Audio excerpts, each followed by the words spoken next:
El presidente Enrique Peña Nieto anunció que el costo de reconstrucción de los sismos en septiembre va a ser de 48,000 millones de pesos. En un encuentro con periodistas en Los Pinos, el Ejecutivo Federal hizo un balance de daños y acciones por las afectaciones. Explicó además que Oaxaca, Chiapas y Morelos son las entidades más afectadas. Por su parte, el secretario de Gobernación, Miguel Ángel Osorio Chong, resumió que fueron 12 millones de personas afectadas en los sismos del 7 y 19 de septiembre. Y para más detalles de esta reunión que sostuvo el presidente Enrique Peña Nieto con líderes de opinión, nos enlazamos con David Páramo, que estuvo ahí. David, buenas tardes. Kimberly, buenas tardes, un saludo a ti, un saludo al auditorio. Efectivamente, el presidente de la República, acompañado por el secretario de Gobernación, el secretario de Marina, el secretario de la Defensa, la secretaria de Desarrollo Social, el secretario de Hacienda, los presidentes de la Comisión Nacional del Agua y la Comisión Federal de Electricidad, hicieron un balance de estos primeros 19 días de septiembre que fueron verdaderamente graves y complicados para el país.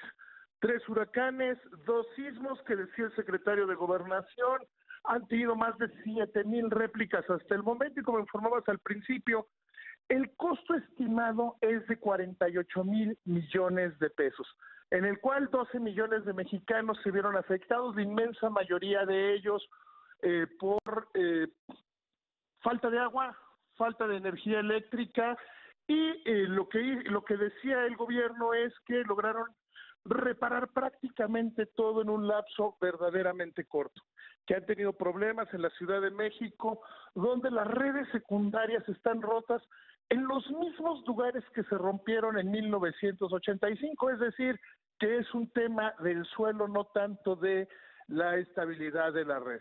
El presidente de la República y su equipo detallaron que, también está el secretario de Salud, detallaron que han evitado, por ejemplo, que se presenten brotes epidémicos, que la infraestructura hospitalaria está básicamente funcionando bien y que en lo que estaremos en esta fase es ya la segunda, la fase de la recuperación. El 5 de octubre terminó la fase de emergencia y ahora inicia la fase de reconstrucción. Se destacaba, por ejemplo, que de las 120,000 viviendas que se perdieron, hay 2 tipos de atención.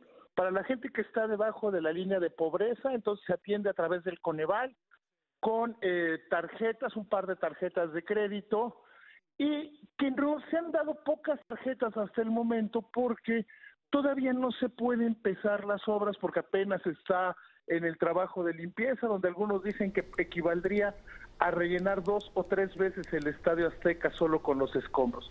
Y que además está georreferenciando que al principio se hizo un censo en el cual se anotaron muchos que no eran damnificados, que hasta el momento se han ubicado 4,000 personas que realmente no eran damnificados. Y la segunda parte es para las viviendas de mayor precio, donde se ha acordado, y que básicamente están en la Ciudad de México, se ha acordado que se dé un crédito a fondo perdido y que los beneficiarios solo paguen los intereses, lo cual les permitiría reponer viviendas de 2 y 3 millones de pesos. Para las micro y pequeñas empresas se ha diseñado todo un plan en el cual se pueden obtener recursos directamente, 10,000 pesos para las más pequeñas, sin contar que se pueden tomar otro tipo de créditos quirografarios y adicionalmente fondos de garantía para poder tomar créditos que van de los 50,000 pesos a los 3 millones de pesos. El secretario de Educación, Aurelio Nuño, decía, por ejemplo, que las escuelas van a estar operando todas el 6 de noviembre, que aquellas que implicó un reto entre las escuelas que fueron totalmente destruidas o que no se pueden utilizar, de mover a 500,000 niños de colegio, algunos 300,000 irán a otras escuelas que les quedan cerca y el resto, otros 200,000, tendrán que ir a aulas prefabricadas que se están construyendo en este momento. Destacaba el presidente de la República que no hay problema en el tema financiero con los 48,000 millones de pesos. Por tal, el bono catastrófico, que ya se liberaron los 150 millones de dólares, más los 15,000 que tenía el Fonden, más 5,000 del Fondo de Pérdidas Adicionales, y se va sumando el fondo, más 3,000 millones de pesos, que fue lo que se recaudó a través de la iniciativa privada. Estos 3,000 millones de pesos el gobierno no los va a tocar, sino que les está diciendo a la iniciativa privada que se le acercan cómo potenciar estos recursos.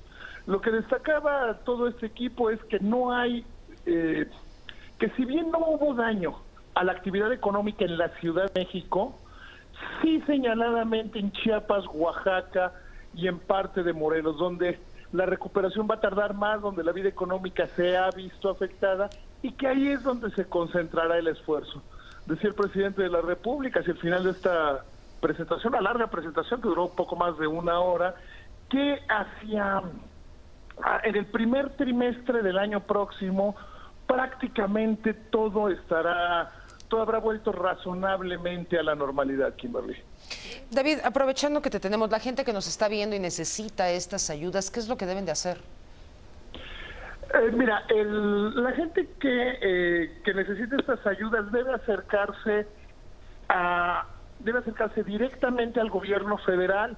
Hay, por ejemplo, en el caso de Oaxaca y Chiapas, están estos censos continuos, y en la página del gobierno federal la gente se puede acercar a las líneas de apoyo que hay para ver qué puede uno tener acceso si se vio afectado en estos 9 estados de la República, que son los afectados ya por los 3 huracanes y los 2 sismos de los primeros 19 días de septiembre.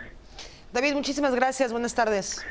Si me permite un segundo, también el presidente habló del Tratado de Libre Comercio.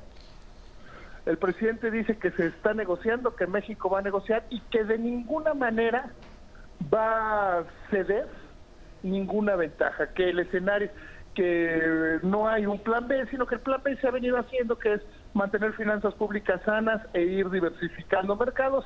Esto hay que recordar que se dio a la luz media hora, 40 minutos, terminó la reunión antes de la conferencia de prensa de el ministro de Comercio de los Estados Unidos, la de Canadá y el de México, donde Estados Unidos dejó claro que los demás son intolerantes porque no aceptan sus propuestas.